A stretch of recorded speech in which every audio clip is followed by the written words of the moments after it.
Lorraine Kelly is the queen of breakfast television. Goddess of good nature, queen of jolly Jake. Good go. Normally, of course, I'm the one with all the questions and I'm the one in charge. Well, joining us now, Prime Minister David Cameron. Forget the cosy smile. Underneath it is a steely-edged journalist. Lorraine Kelly, TVAM News, Lockerbie. She's been through a lot of ups and downs in her life, doing the morning show and then being brutally sacked just after she gave birth. I think there might be a few surprises along the way. This is the first real television interview that Lorraine Kelly's ever done.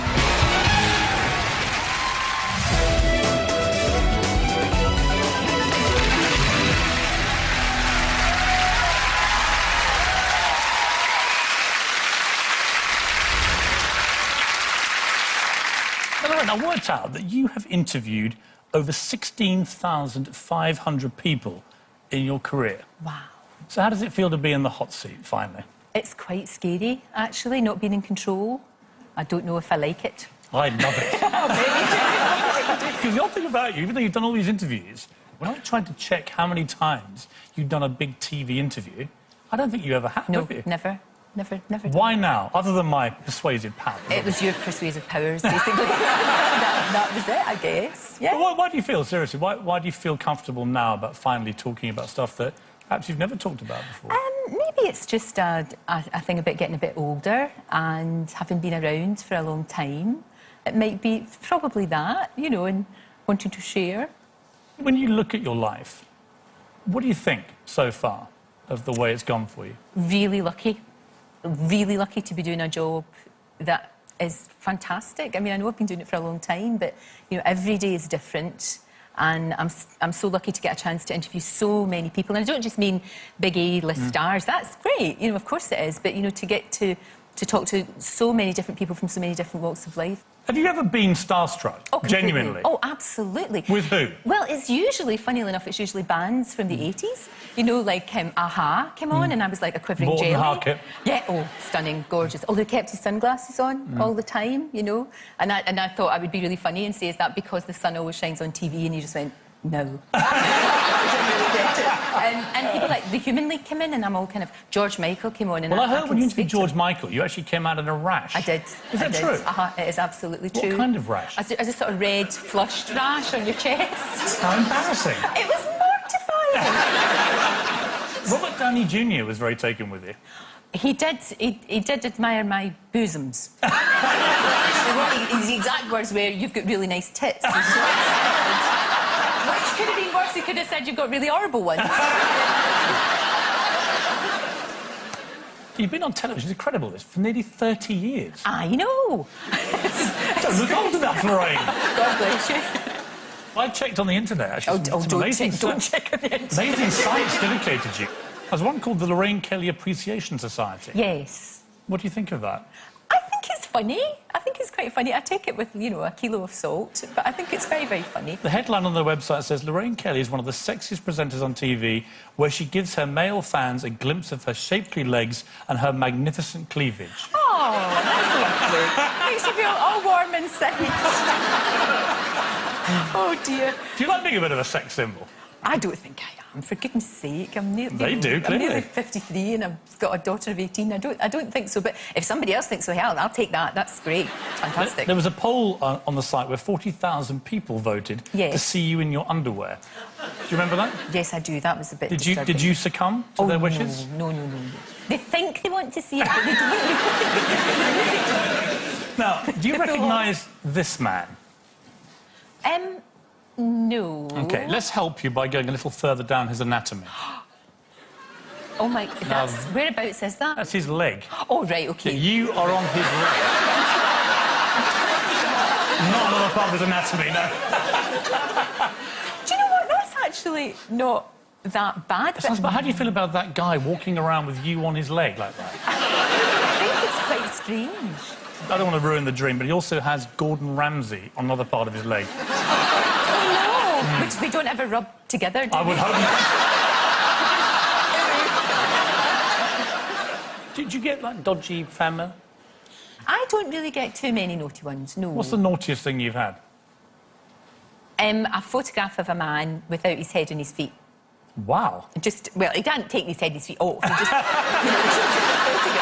know, Footless man. well, he was naked. I should have added the keyword naked. So it was just showing you the bit that he thought would matter most. Wasn't all that. No, it's not just members of the public that have a crush on you. Do you remember interviewing JLS? Oh, I love JLS. They're my adopted babies. Little picture there. Oh, there you are. look, they're adorable. When they left the sofa, they tweeted something about you. Do you know what it was? No.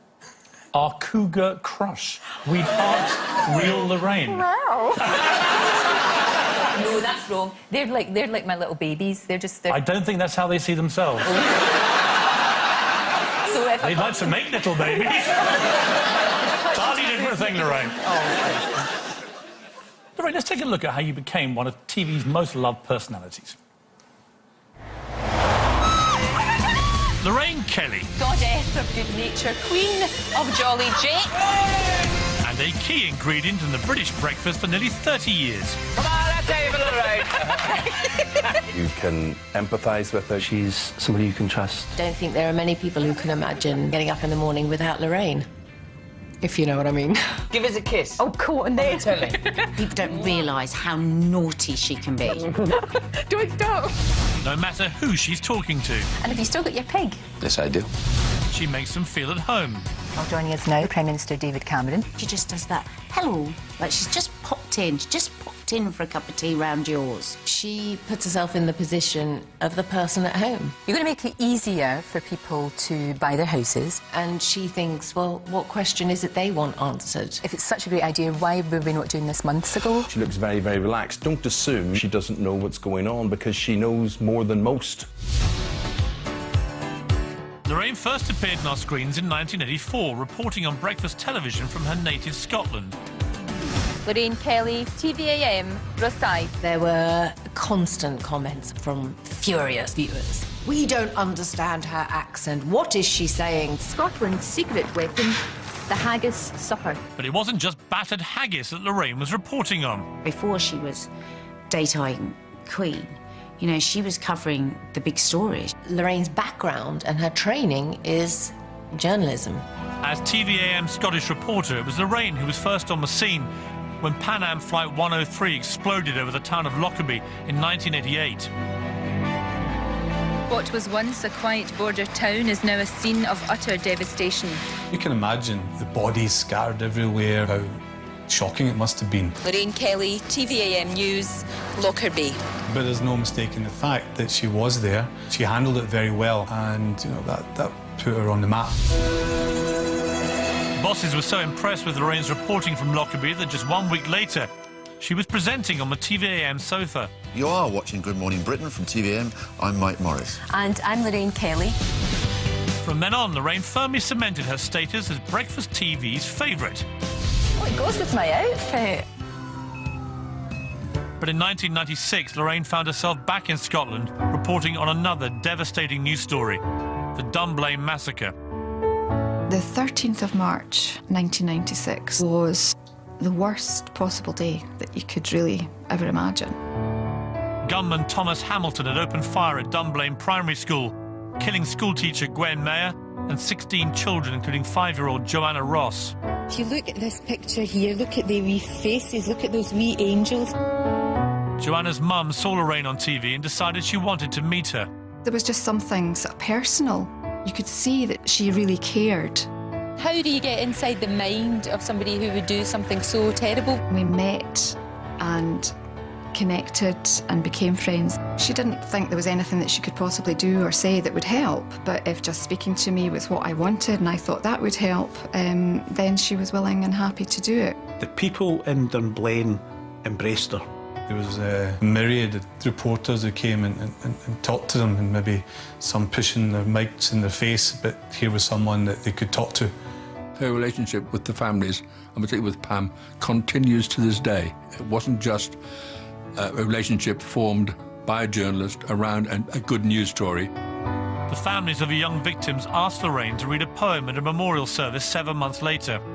Although you may not always hear them as they move upon the wings of the wind, I know she was nervous about it. She asked if she could read the poem in Joanna's bedroom and read it, I think, to Joanna or for Joanna and say, you know, look, is this okay? Nor may you always see them as they go past on a ray of sunlight. And that gave her the reassurance to be able to do it. Be assured they are with you. The reason we met was because we lost our daughter. But Lorraine has become a friend that I know I will have for life.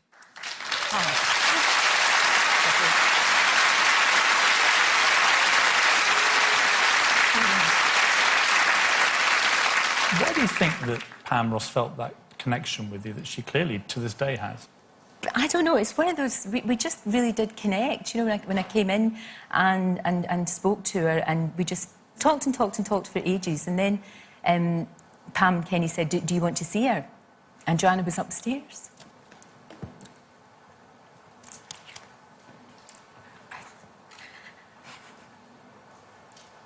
I'm so sorry. I promised I wouldn't do this, but never mind. Take your time. So...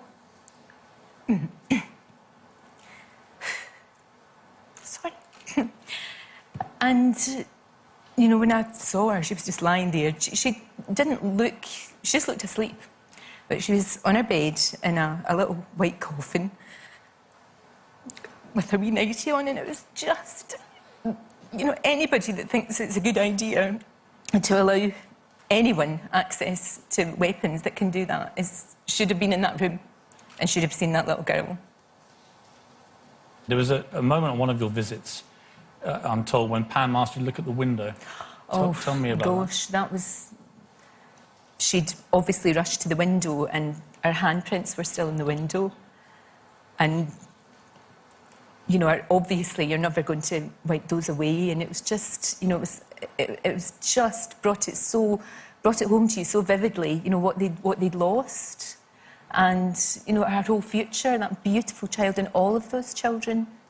How did you manage to stay so professional, not just reporting on this appalling event, but also when you had to speak at the memorial? I mean, you managed to stay composed. How did you do that? The only reason that I didn't break down doing that was, first of all, how dare I? Because, you know, the families were there and, you know, the mums and dads and grandparents and everybody who had lost their children, but also it's because I had been in Joanna's room and I felt as if I'd done it then, you know, and that's when I cried. That's when I cried there.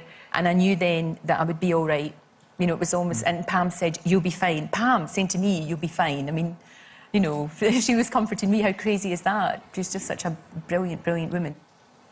One thing that I think would have struck people is many people may not have even been aware that you used to do that kind of hard news reporting. I know what you mean. And sometimes, though, it's quite strange because I covered Lockerbie and I was quite young when I did that, and that was a very, very difficult story to do.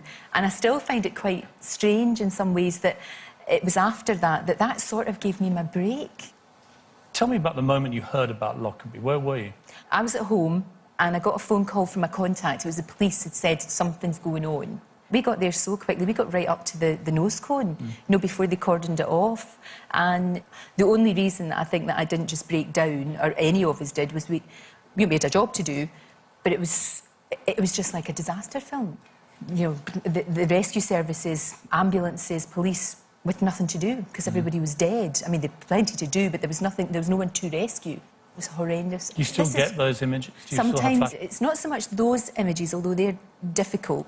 It was everybody in Lockerbie taking their Christmas decorations down because you know it was just before Christmas, and that sort of sense of absolute, utter despair. How quickly did things progress? I thought, this is it. I'm going to leap on him like a ninja.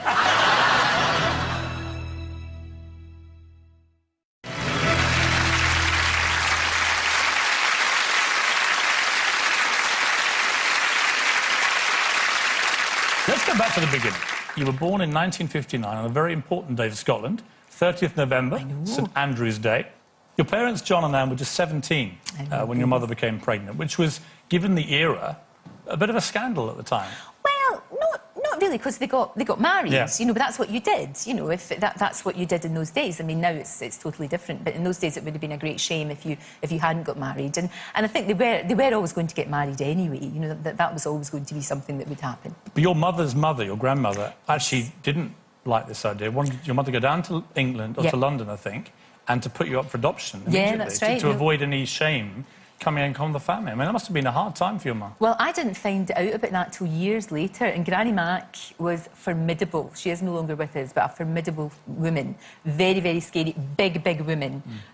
And big, big personality. And my wee dad, I mean, you picture the scene now, my wee dad from the Gorbals, and he had his hair, you know, like the bebop, like this, and his wee shiny cheap suit, and his wee pointed shoes that were so cheap they turned up at the ends, like Aladdin. And he stood there in front of my big granny and said, "No, we're getting married." Which is very brave of him. Really, really brave of him. A really heroic thing to do. It really was. But, you know, when I said to him, I said, that's a remarkable thing to have done, and thank you, because who knows? Well, you never know. It's like one of those sliding door moments. You don't know. But you had, I mean, no money. I mean, it was a pretty poor upbringing. Yeah. You lived in the Gorbals in Scotland. It's a pretty rough place to grow up. Yeah. I mean, not the easiest of places. No. You had an outside toilet you shared, I think, with 3 or 4 other families. No running water. Well, that was until I was about 2 or 3, and then we went up in the world to Bridgeton in the East End of Glasgow, and we had an inside toilet. We were hot. Everything was great until you were 6. Then your brother Graham arrives, and it's fair to say you hated him. I was so horrible. Honestly, you wouldn't believe how horrible I was. There you are together. Now, even there, so you're pulling his hair. I know. You're trying to do something awful to him. I used to nip him. See, if you nip people right there, it's really, really sore, and it doesn't usually leave a mark. I knew there was a nasty side to you. And didn't you force his feet into your doll's shoes? Yes. I mean, that's a despicable thing to do. I'm so ashamed. Graham. It all changed when Graham had an accident when he was 5. Oh, yeah, that was awful. Tell me about that. Oh, it was terrible. It was a car that I don't know where it came from. We were out playing in the street, and it ran over him, and I was there, and I remember banging on it, and he was trapped, and I couldn't help him. I was absolutely hysterical. It was really, really dreadful. We nearly lost him. He had to be spleen removed. Did you fear at the time that you may lose it? Yeah, I did. I thought he was going to die. I did. I really did. I think that was the turning point, because I did love him. I mean, he was irritating. We brothers are always irritating, but I really did love him, and I realised then how much I did. At school, you got picked on for your accent. A little bit, yeah. You were a little bit different. Your mum had insisted you speak properly, and you got branded a snob at school, and you were bullied quite a lot. A wee bit. Not as bad, I'm sure, as what happens now. But yeah, you know. Do you remember it? Oh yeah, I do. And I was considered to be, you know, the snob. Because, like I say, my mum used to put ringlets in my hair and pink ribbons and beautiful little dresses, and I should have just had a banner up saying, "Kick me." Really. Let's talk about your first celebrity crush, because I imagine most Scottish girls at the time were into Donny Osmond or the Bay City Rollers, but you had a rather unusual crush. Let's have a look. Mr. Spock from Star Trek. A man with no emotion, but perfect logic. No, he has got emotion, though, because he's half human. And he just pretends that he's got no emotion, but he really has. What was it about that appealed to you? He's lovely. He's interesting and quirky and clever. And underneath that sort of, you know, like that sort of quiet, calm exterior, when he says fascinating and logical. So you'd have made a volcano. You'd have made a great couple, because he never smiles and you never stop smiling. Exactly. You'd be a perfect yin-yang, yeah. I know. Now, what about real boyfriends? When did they come on the scene? Do you know, I was a late developer. I was a late developer. I didn't have very many boyfriends. And it would be kind of more hand-holding, because I couldn't be bothered with all that. I liked playing with boys in the sense of I would play football or two-man hunt or that, you know, which is just like hide and seek, really, with 2 people. So I do...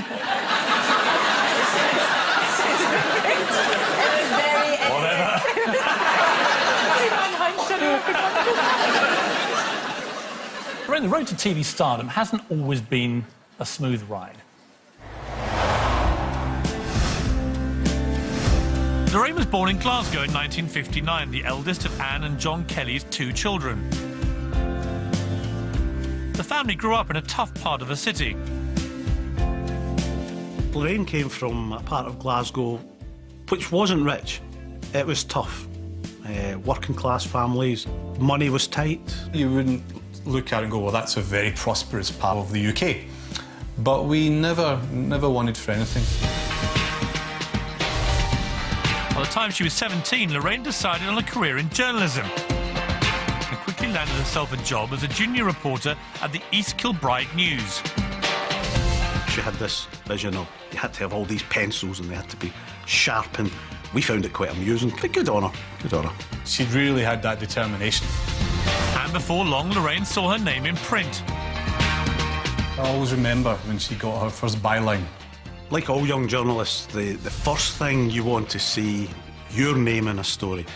You've cracked it. Lorraine was working hard and playing hard.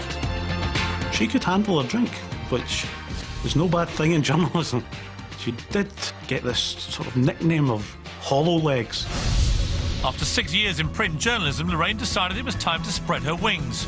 Her eyes were turning towards television. Lorraine was catapulted into the world of breakfast TV. Hello, good morning to you. It's 6 o'clock on Friday, the 1st of September. Along with its early starts and way-out wardrobes. When you think back to, you know, the old days of GMTV and the shoulder pads, don't forget at that time, that was the height of fashion. It was Dallas, you know, everyone wanted those shoulder pads.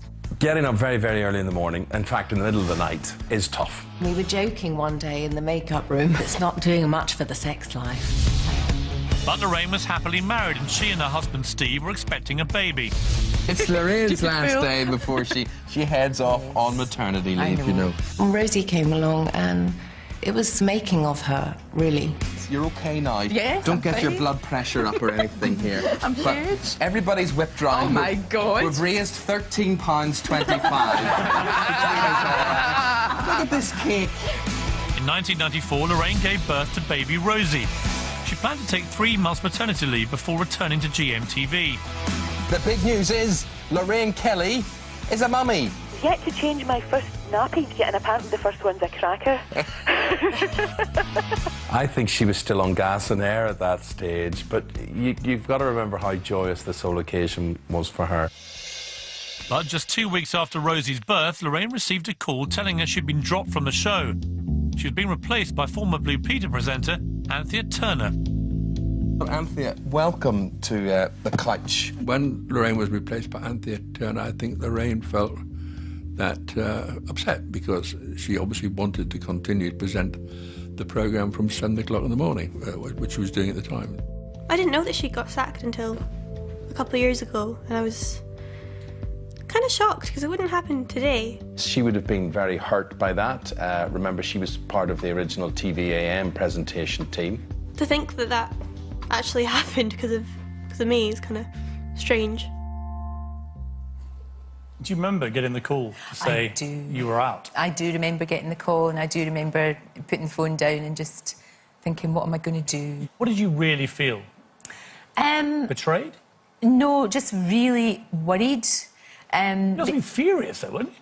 I wasn't really angry at the start. I was actually really worried about money, to be honest with you, because I was worried how we were going to manage. Also, I'm a grafter. I don't know work. I don't know what to do. I wouldn't know what to do. Why did they fire you? What was the reason given? To be honest with you, just because they can, and they wanted a change. There was no reason?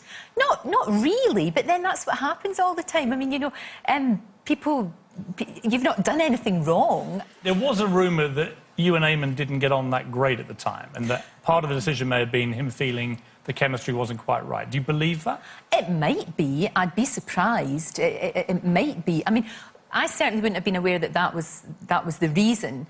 I just think it was they just wanted a change. It was an opportunity, and they saw it as an opportunity to make a change. And when you heard the words Anthea Turner... I didn't really know Anthea, but young, bubbly, blonde... To be totally honest with you, it's not the girl's fault, it's not Anthea's fault. You know, who's going to turn that job down? No one is going to turn that job down. And when I saw her, because I had to go back, I did actually have to go back into work, and when I saw her, I genuinely wished her all the best. I said, it's really hard, you have to, you know, your life will change and you'll have to do tons of homework, but, you know, all the best to you. What happened was the best possible thing, because I came back in October, November, for a couple of days a week to do a mum and baby slot. Happy days, because the sponsors... Did you hesitate at all when they called you? It was about 3 months later. I mean, were you surprised? Did you feel... No. Sod you, I'm not going to come back. Or did you think, when do I start? When do I start? I'm Right. not going to cut my nose off to spite my face. And actually, it was a lovely slot to do, and I really enjoyed it. In the end, I ended up getting my own show, which meant I didn't have to get up at 3 o'clock in the morning. I could get up at sort of 4:45. Which was great. I know, it sounds like it's... But that was fantastic. We worked out that in the years in breakfast TV, you've had around 5,760 early starts. Wow, that's a lot. Are you a morning person? No. Honestly, when I got the job, my mum guffawed. She thought this was hilarious, and I'm still not really. You get used to it. How do you work it? I mean, everyone has a system for dealing with this horrible early start. What is your system? I don't really have a system, unfortunately. I just I almost like ignore it. I know I should go to bed really early, especially now that I start even earlier now because I'm doing the show with Alid, and I should go to bed early, but I don't. I really don't. What time do you normally go to bed? About 10:30, 11. Do you? Yeah. And what time do you set the alarm? I set the alarm for 4, but I always wake up before it. And wasn't there one occasion when actually you'd just been drinking all night and you actually went straight to work without actually having any sleep? Maybe. And did a 2-hour show drunk? Well, no, that's not true. Let me say, full of alcohol. Yeah, that's probably... But any normal person who'd gone out for lunch, I'd gone out for lunch with a bunch of Scottish people, including John Hannah, who's lovely. And what time had lunch finished? Lunch finished about 3 o'clock in the morning. Anybody normal would have phoned in with food poisoning, you know, that old one. But I'm like, I've got to go to my work, I have to go. And it was the days of TVAM, long before I was a responsible mother, wife and mother, I would have to say. Yeah, and I had to go. And I went into my work and I sat there and nobody noticed. Nobody noticed. I think it's a bit worrying, actually. Well, it just makes people think that you just look half-cut most of the time. How tough is it to keep getting up and do the morning show, morning after morning after morning? People say that, but, you know, there's people that get up early in the morning and they are working in a hospital or they're, you know, sweeping the streets or down a sewer. It's really not hard when you're getting up to do something that's such good fun. And that is so enjoyable. You know, you sit there, somebody puts your makeup on, somebody does your hair. It's not a hardship, it really isn't, and I think it would be wrong to say that. Ulrika says it ruins your sex life.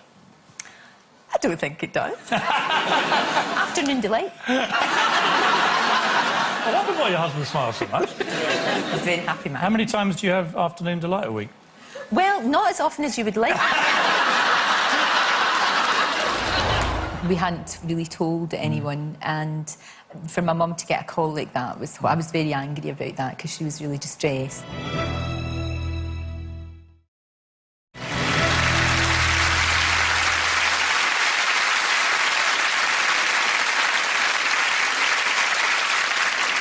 So you've been presenting live television for 25 years. Yeah. What have been some of the funnier moments? There was a great one where you showed off a little bit too much cleavage. Do you remember that one?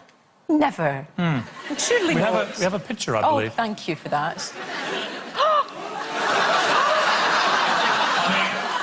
I know the phrase putting it all out there, you know, leave nothing in the locker room, but my goodness. Can I say, in my defence, I had a flimsy kind of top on and they put a microphone there and the microphone sort of pulled it down. But at the time I was interviewing a lovely lady from the Bill and I called her character a strumpet. And she went, hello. Oh my God. Like this, they were all like, and all I could hear in my ear was our lovely director giggling. Giggling his head off. How long did it take your director to tell you to put it up? About 10 minutes. Half the show. Do you like watching yourself on television? No, that's You've been cringing at everything that's appeared so far. Did you see the glasses? Yeah. Did you see the hair? Well, I'm going to mention the glasses. Did you see the clothes? What on earth were they? At what point does somebody say, get rid of the glasses? I don't know. They were awful. But that's the thing about doing what I do, is that sort of whole side of it, you know, what you look like in style and all that, clearly, you know, nobody really bothered with. It wasn't. But once you get on the sofa, that's all most people obsess about, isn't it? Look at Lorraine's hair today. And, you know, it was bad hair, wasn't it? Terrible, You've had some moments. That's because I didn't bother. It was down to me not bothering. You know, now that my daughter is old enough to say, Mum, please, what are you thinking? Then all of a sudden my style's got not too bad. It's become reasonably acceptable. You're over the past scrubbing couple up of very years. well tonight. Thank you very much. Lorraine, in your 20s, your career was really taking off and your life off-screen was looking up too. In 1986, TVAM's roving reporter Lorraine was single. But all that changed when a new cameraman arrived on the scene. Steve Smith. When Lorraine met Steve, he just clicked. They're such a brilliant fit. They complement each other, they contrast each other. Lorraine and Steve were a professional and personal double act. He was Lorraine's cameraman, she was the Scotland reporter, and everybody was always amused about how did the cameraman get there so quickly with the reporter. As the bleep went off, I think they were leaving together. Steve was always in the background because Lorraine will always be the centre of attention. And Lorraine was the centre of attention in 1992 when there was a special weather report on TVAM.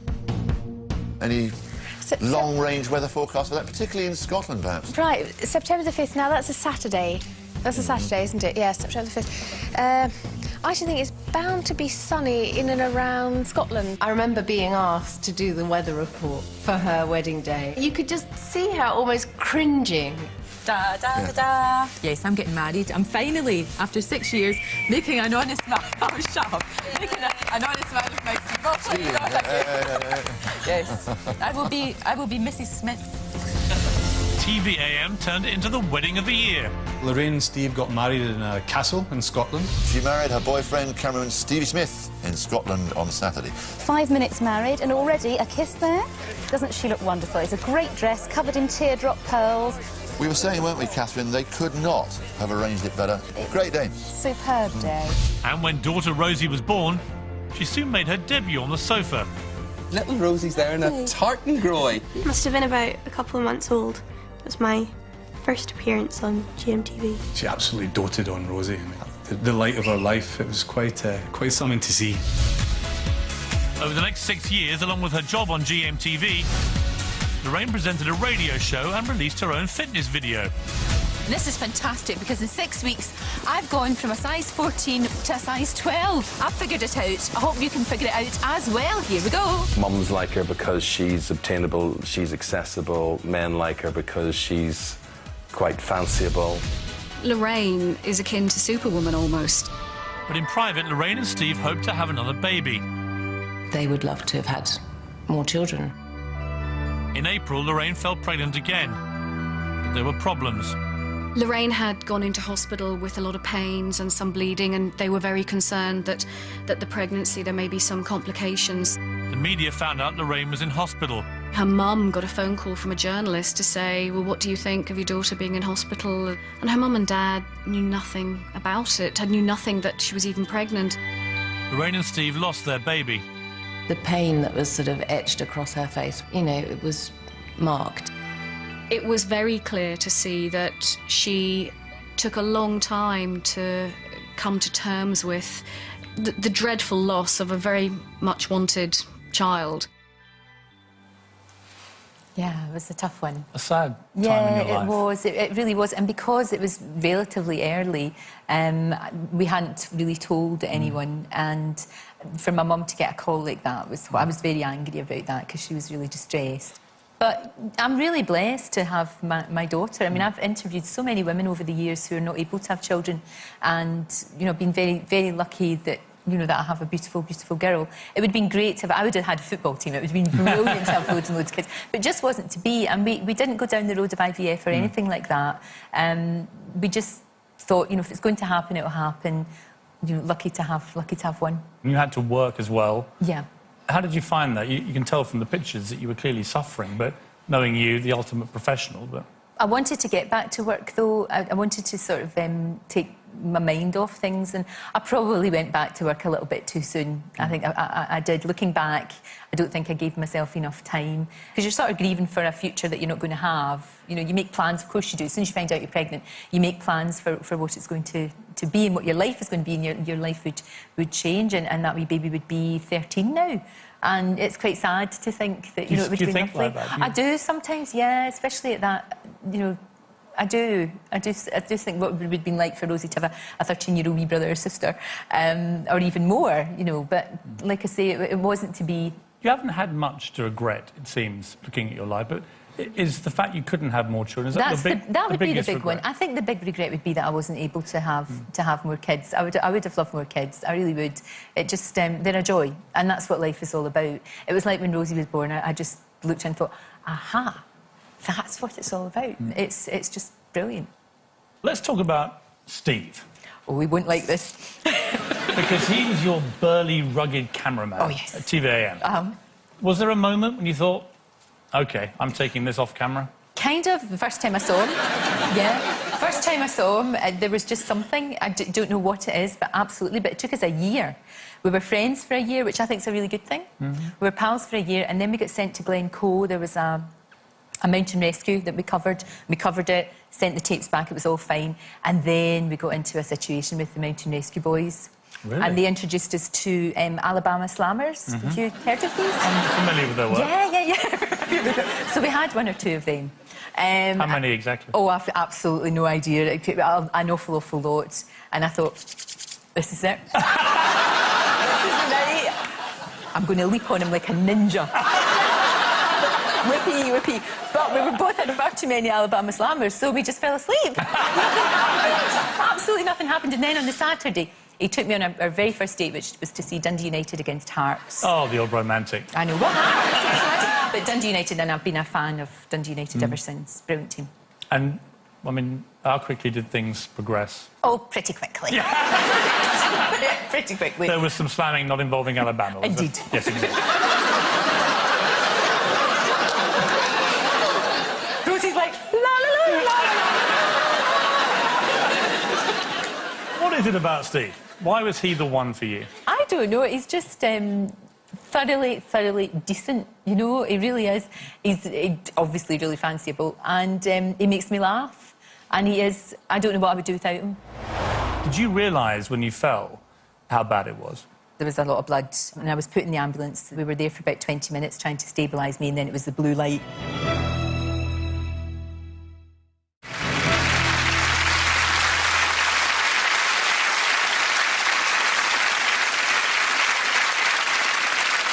You made a fitness video after you dropped 2 dress sizes. I know. My weight's been up and down. I've lost about a whole football team over the years. Up, down, up, down, up, down. It's terrible. Why do you think that you've never been able to keep your weight at a consistent level? Because I'm greedy and I love food.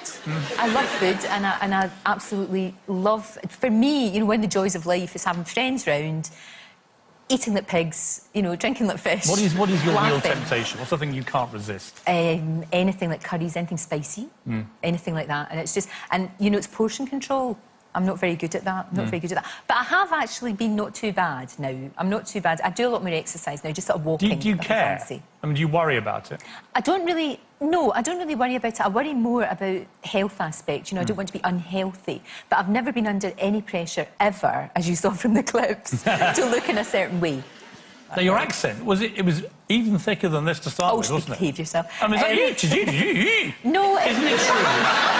Isn't it true that You've people used to... alienated everybody in Scotland now. I love Scotland. They love me. Isn't it true, though, that you used to get complaints about your accent? I did, at the start. And not just from people south of the border. I used to get people, you know, like in posh bits of Glasgow saying, this is outrageous, nobody speaks like that. No one's this rough in Glasgow. I think my trouble was I was very nervous, obviously, and being from Glasgow, although I'm an adopted Dundonian, but being from Glasgow, we speak really fast, you know, very, very quickly. And I was using words that people probably thought, what's she talking about? So it was a matter of just slowing it down. Did you have to have lessons? No. Corrective Scottish lessons? No, I didn't, because that would be daft. And I always think, you know, if you did that and you had elocution lessons and things like that, or you had lessons, you would... Inevitably, when something, you know, huge happened and you had to... So you would lose it then, and you would sound like a phony. Lorraine, while the presenters have come and gone, you're still going strong. This year, it's been a quarter of a century since Lorraine moved from reporting and settled into the sofa on breakfast TV. My talking babies. I'm embarrassed now. The reason that Lorraine has remained on our screens for about 145 years now, because she is fundamentally the nicest person. You're lovely. Lorraine Kelly really is the queen of breakfast television. She's been doing it since it began. In 2012, Daybreak relaunched with Lorraine at the helm. Good morning to you and welcome to Daybreak. The minute I sat down on that sofa next to her, it just felt totally natural. Look at us on the breakfast sofa. I know, it's really good. It's eternal summer here. I play second fiddle to Lorraine, OK? She will absolutely go mad that I've said that. Sorry. she's the boss. And at Christmas, Lorraine, a die-hard Corrie fan, found a new role when she swapped the sofa for the cobbles. Right, OK, I'm going to have to ask you to stop this music. Some of us have to be up early in the morning. The thing that she was most excited about was doing Corrie. It's the highlight of her life, I think. Doesn't get much better for her. Oh, nice of you to join us. Not that there's a rush or anything. She rattled on about that for ages. Also last year, the Queen of Daytime met Her Majesty the Queen when Lorraine was awarded an OBE for her services to charity. She had to go up to the Queen. She was very emotional. Right after it happened, me and my dad were like, what did she say? What happened? She said she can't remember. She was crying too much. I cried all the way through it. I don't know what the Queen must have thought.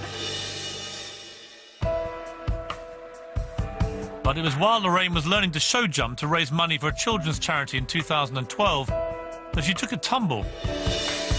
I got a text when I was at school from my mum saying I've fallen off a horse. She phoned Rosie in the hospital and just said, I've just had a wee accident. And I thought nothing of it. I was like, well, that's just typical mum. It turned out Lorraine's accident was far more serious than people thought. She was literally stamped on by a horse. Because she lost something like 3 pints of blood. Lorraine had to have a blood transfusion and an operation. I was the first one to get to hospital. The first thing she said to me was, I'm really sorry, I'm not going to be able to come to work tomorrow. For the first time in her career, Lorraine was forced to take time off work. Get well for us really soon, Lorraine. I'll be there as soon as possible. For Lorraine to take over 8 weeks off is unheard of. The accident was the longest she's ever taken off work. And even when she had me, she didn't take off a lot of work. I have never come across someone with such a work ethic as Lorraine Kelly. She works morning, noon and night. Even when she says she's not working, she is, in her mind. I don't know if it's fair to call Lorraine a workaholic, but when she's here to do a job of work, I don't think anything can stop her. Lorraine, without doubt, is made in Scotland from Garders.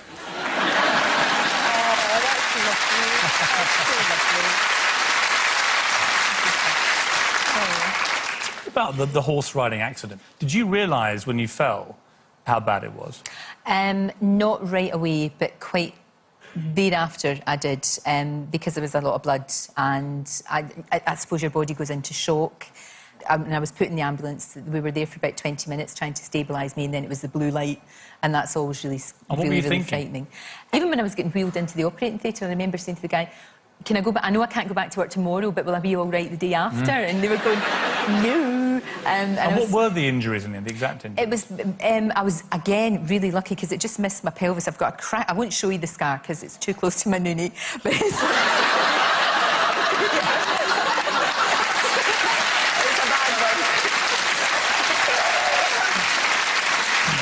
You were so frightened there. You were terrified. I'm a big boy, Lorraine. Come on, we can walk around this. It is quite a big scar, but luckily it didn't get me on the pelvis. That would have been terrible. But it was really bad. They thought I might need a skin graft. How long is the scar? It's like a weird kind of big hoof shape. It's really strange. Yeah, bigger than my hand. Wow. It's fine. It's a reminder of how lucky I was, because it could have been so much worse. So much worse. Let's talk Coronation Street, because never have I seen somebody more desperate to be an actress. I loved being on Corrie. It was an ambition fulfilled. I've never been more nervous. I was very nervous meeting the Queen, and I was frightened I was going to fall over and squash her. That was really my worry. You thought you might squash the Queen? Well, I had on high heels. And it's really complicated, because I had on high heels, and then they say, right, when you come out, you know, this little man, and liveried man tells you, when you come out, you have to walk diagonally, and then you have to walk up, and then you have to do this. I can't remember all this, and I just thought, what if I fall over and squash the Queen? Thank goodness I didn't, because it would have been terrible. And can you remember now what the Queen said to you?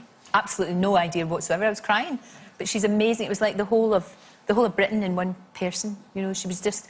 That was an amazing day. I loved that day. It was such a good day. Would you say you're a workaholic? I don't think I'm a workaholic, because I think workaholic implies that work is the most important thing in your life. But I love my work. You know, I'm lucky to do a job that I really love. But my family and my pals are the most important thing, and everything else has just got to work round that. But I can do that. Can you believe you've been on the sofa for 25 years? It's extraordinary, isn't it? you know how fickle TV can be, and to still be doing it, but it's all down to viewers. I mean, if people want to watch you, and thank goodness they do, and I think breakfast telly is different from any other form because it's about familiarity. People like to see the same faces. See, I tried very, very hard to find somebody who'd say something bad about you. Okay. And I failed. No one dislikes Lorraine Kelly. I'm sure nobody in here dislikes Lorraine Kelly, right? Nobody. Absolute. Actually, there was one.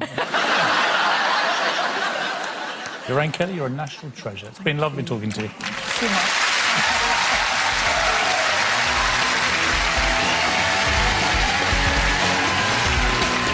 Former Olympic and world champions and now our very own dancing on ice experts. Piers talks to Torval and Dean next Friday at 9.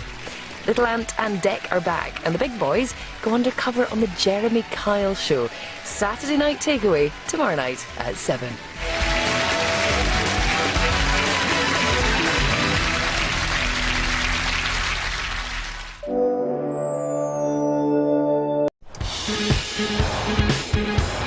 Lorraine Kelly is the queen of breakfast television. Goddess of good nature, queen of jolly Jake.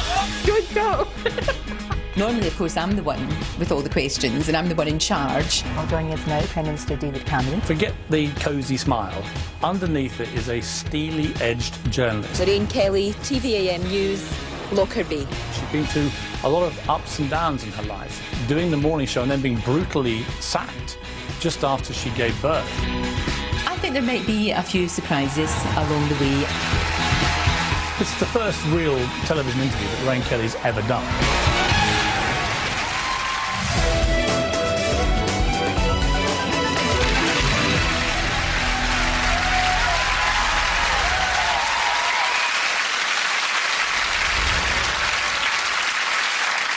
Lorraine, I worked out that you have interviewed over 16,500 people in your career. Wow. So how does it feel to be in the hot seat, finally? It's quite scary, actually, not being in control. I don't know if I like it. I love it. Because the odd thing about you, even though you've done all these interviews, when I tried to check how many times you'd done a big TV interview, I don't think you ever have, No, have you? never. Never. Why now, other than my persuasive powers? It was your persuasive powers, basically. that was it, I guess. Yeah. But why do you feel, seriously, why do you feel comfortable now about finally talking about stuff that perhaps you've never talked about before? Maybe it's just a thing about getting a bit older and having been around for a long time. It might be probably that, you know, and wanting to share. When you look at your life, what do you think so far of the way it's gone for you? Really lucky to be doing a job that is fantastic. I mean, I know I've been doing it for a long time, but, you know, every day is different. And I'm so lucky to get a chance to interview so many people. And I don't just mean big A-list stars. That's great, you know, of course it is. But, you know, to get to talk to so many different people from so many different walks of life. Have you ever been starstruck? Oh, completely. Genuinely? Oh, absolutely. With who? Well, it's usually, funnily enough, it's usually bands from the 80s. You know, like Aha came on and I was like a quivering jelly. Harkett. Yeah, oh, stunning, gorgeous. Although he kept his sunglasses on all the time, you know.